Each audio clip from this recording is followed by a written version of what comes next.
तर आज आहे माझा सोमवारचा उपवास. तर मी देवाची पूजा करून घेतली आहे. दिवा लावलेला आहे, अगरबत्ती, आणि मी गावाकडून फुलं पण सांगितलेली आहेत. तर अशा प्रकारे आज मस्त पूजा केलेली आहे. तर या जेवायला मला खूप भूक लागली आहे. म्हटलं चला आता जेवण करून घेऊया मस्तपैकी. तुम्ही जेवलात का? मस्तपैकी आज तर भैया आलं होतं गावाकडून. तर भैयाने सारं सामान आणलेलं आहे. हे पहा, चिक्कू पण आणले घरच्या झाडाचे, खूप सारे तोडून. वालाच्या शेंगा पण आणल्या. आमचं गावचं दूध बीत आणले सगळं मस्तपैकी चहा प्यायला मला.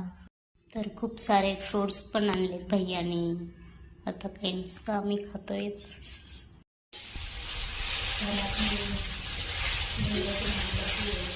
खूप छान मला